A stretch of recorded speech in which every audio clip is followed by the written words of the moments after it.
दोस्तों समान ज्ञान दर्पण पार्ट 1 नियुक्तियां और पुरस्कार से संबंधित इस वीडियो में चर्चा की जाएगी दोस्तों, जिससे कि आपको समान ज्ञान दर्पण की पूरे मंथ की सीरीज आपको मिलेगी। सबसे पहले मैं नियुक्तियां और पुरस्कार से शुरू करता हूं, तो और पार्ट बाय पार्ट में होगा, छोटे छोटे टुकड़ों में, जिससे कि आप वीडियो का मज़ा भी ले सकते हैं और इससे आप सीख भी सकते हैं, याद भी आपको हो जाएगा। ये ऐसा वीडियो है जो कि आप कान में हेडफोन लगा के कोई अदर भी काम कर रहे हैं तो आप इसको सुन सकते हैं, और वीडियो तो देख ही सकते हैं। तो इससे आपको डबल फ़ायदा मिलने वाला है दोस्तों। तो इस वीडियो के साथ बने रहे दोस्तों। चलिए तो मैं शुरू करता हूँ।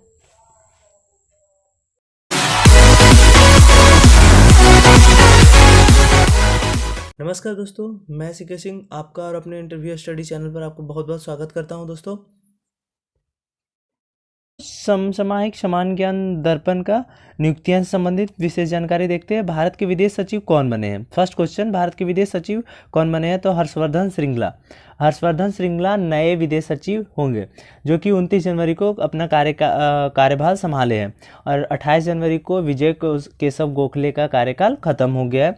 यह भारत के विदेश सचिव रह चुके थे, विजय केशव गोखले, और अभी है हर्षवर्धन श्रृंगला।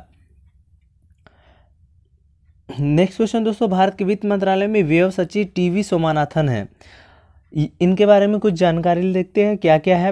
भारतीय प्रशासनिक सेवा के वरिष्ठ अधिकारी टीवी सोमनाथन वित्त मंत्रालय में व्यय सचिव दिसंबर 2019 में नियुक्त किए गए हैं। इस पद पर गिरीश चंद्र मुर्मू, जिन्हें जम्मू कश्मीर के लेफ्टिनेंट गवर्नर अक्टूबर 2019 में नियुक्त किया गया था, यह उनके स्थान श्री सोमनाथ ने ले लिया है। तो इससे पहले कौन थे?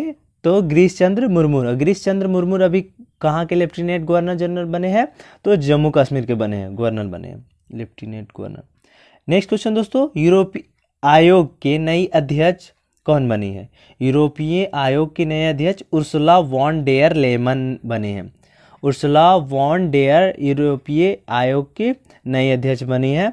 कुछ विशेष जानकारी जल्दी से डिस्कस करते हैं। जर्मन की उर्सुला वॉन डेयर लेयन ने यूरोपीय आयोग की नई अध्यक्ष बनी है। इस पद पर अपना कार्यभार दिसंबर 2019 में उन्होंने संभाला। इस पद पर लग्जेमबर्ग के जीन क्लाउडे जुंकर का स्थान लिया है, जो कि 61 वर्षीय उर्सुला ने ले लिया है। जीन क्लाउडे 2014 से इस आयोग के अध्यक्ष बने थे।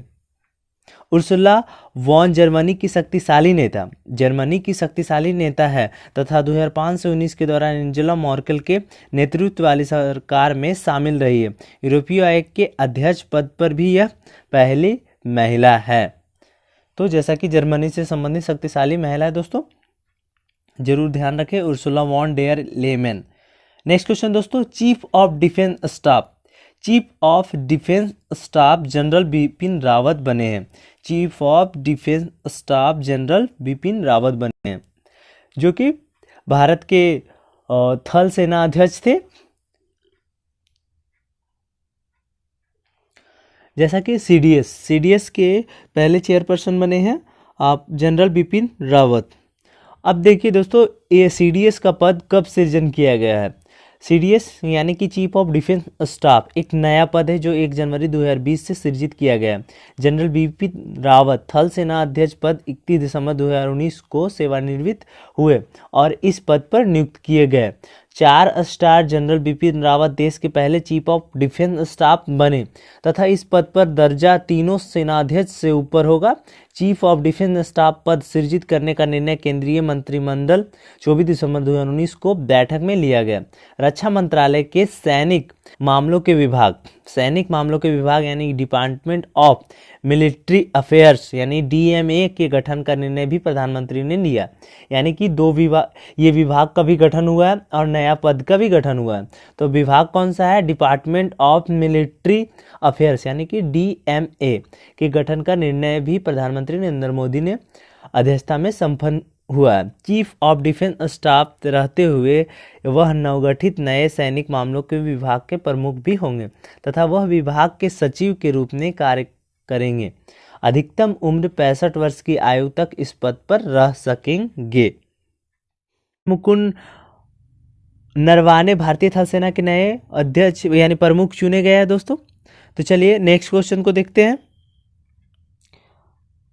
भारतीय थल सेना के नए प्रमुख general Manoj Mukund Naravane.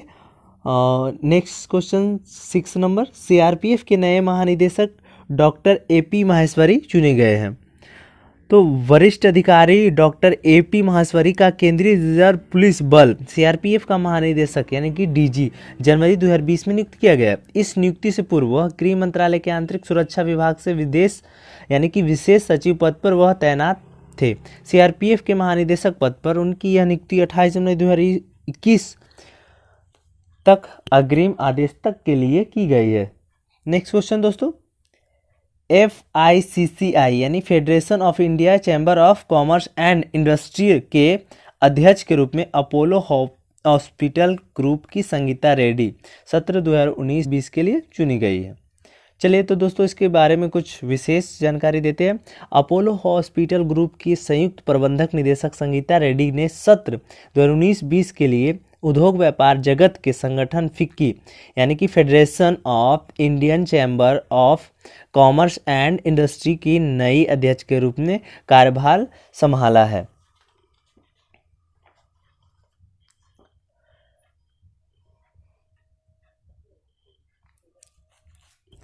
Next question दोस्तों, राष्ट्रीय स्टॉक एक्सचेंज के चेयरमैन गिरीश चंद्र चतुर्वेदी बने हैं। राष्ट्रीय स्टॉक एक्सचेंज NSE के चेयरमैन गिरीश चंद्र चतुर्वेदी। तो इसमें NSE का आया है, तो NSE के बारे में चर्चा करते हैं कि NSE क्या है। NSE राष्ट्रीय शेयर बाजार है जो कि नेशनल स्टॉक एक्सचेंज। राष्ट्रीय शेयर बाजार की स्थापना 1991 फेरवानी समिति, कौन सी फेरवानी समिति के सिफारिश पर 1992 में की गई थी।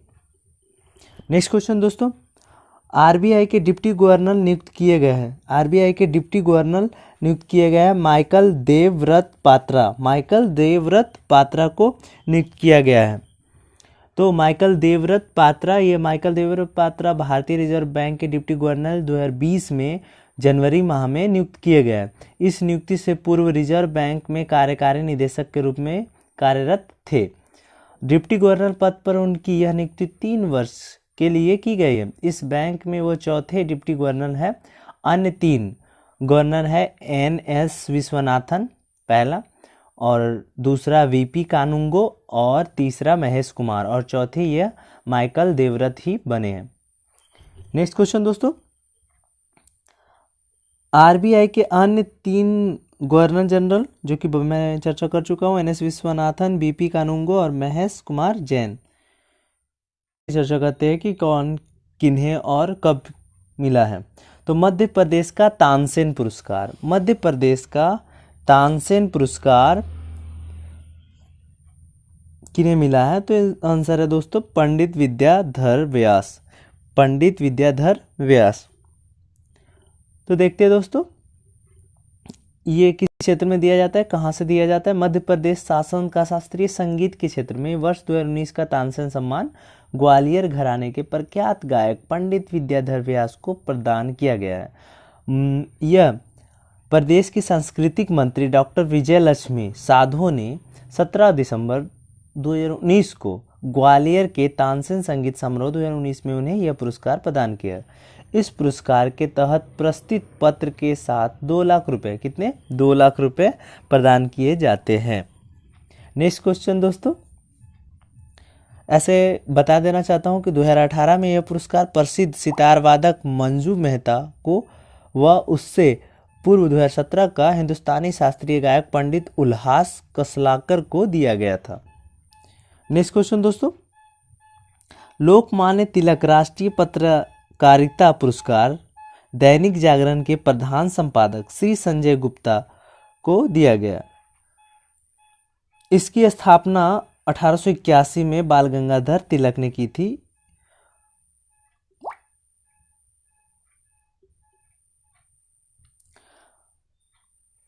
लोकमान्य तिलक के द्वारा समाचार पत्र शुरू किया गया था वह 1881 में किया गया था। नेक्स्ट क्वेश्चन दोस्तों, साहित्य अकादमी पुरस्कार 2019 किसे दिया गया है?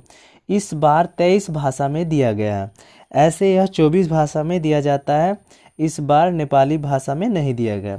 जैसा कि आपको पता होगा दोस्तों कि अनुसूची 8 में हमारा 22 भाषाओं का उल्लेख है। 22 भाषाओं का उल्लेख है, उसमें 2 भाषा इसमें जो दिया जाता है ज़्यादा, यानी कि 24 भाषा दिया जाता है 24 भाषाओं में, तो एक भोजपुरी और दूसरा नेपाली। ये 22 भाषा में शामिल नहीं है दोस्तों। तो थोड़ा देखते हैं इसमें, विशेषकर हिंदी। छिलते हुए अपने को, ये काव्य है नंदकिशोर आचार्य को। ये पुरस्कार नंदकिशोर आचार्य को मिला है, किस लिए? तो इनके काव्य संग्रह छिलते हुए अपने को, छिलते हुए अपने को, यह हिंदी में है दोस्तों, इसलिए कुछ इम्पोर्टेंट ही इसमें चर्चा कर रहा हूँ, एक हिंदी और एक इंग्लिश। इंग्लिश में यानी अंग्रेजी में an era of darkness, non fictions, Shashi Tharoor लिखे हैं। ठीक है, नॉन फिक्शन है an era of darkness, Shashi Tharoor लिखे हैं। नेक्स्ट क्वेश्चन दोस्तों, 69वीं विश्व सुंदरी 2019 विजेता टोनी एन सिंह जमैका की है। 69वीं यानी कि 69 विश्व सुंदरी 2019 विजेता टोनी एन सिंह जमैका की है।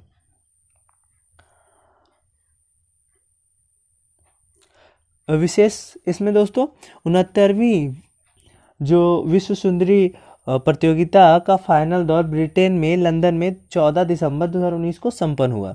भारत सहित कुल 111 देशों की चुनिंदा सुंदरियां फाइनल में पहुंची थी, शामिल हुई थी। जमैका के 23 वर्षीय टोनी एन सिंह ने इसका ताज जीता। फ्रांस की ओफेली मेजिनी इस प्रतियोगिता में प्रथम उपविजेता और भारत की सुमन राव द्वितीय उपविजेता रही है। तो इसमें इम्पोर्टेंट बात यह है दोस्तों कि भारत की जो सुमन राव थी 21 वर्षीय वो द्वितीय उपविजेता रही है, और यह 2019 में यानी सुमन राव 2019 में फेमिना मिस इंडिया वर्ल्ड चुनी गई थी। नेक्स्ट क्वेश्चन दोस्तों, विश्व सुंदरी 2019 की उपविजेता भारत की सुमन राव है, जो कि द्वितीय है। नेक्स्ट क्वेश्चन दोस्तों, टाइम पत्रिका की पर्सन ऑफ द ईयर 2019 16 वर्षीय स्वीडन के ग्रेटा थनबर्ग।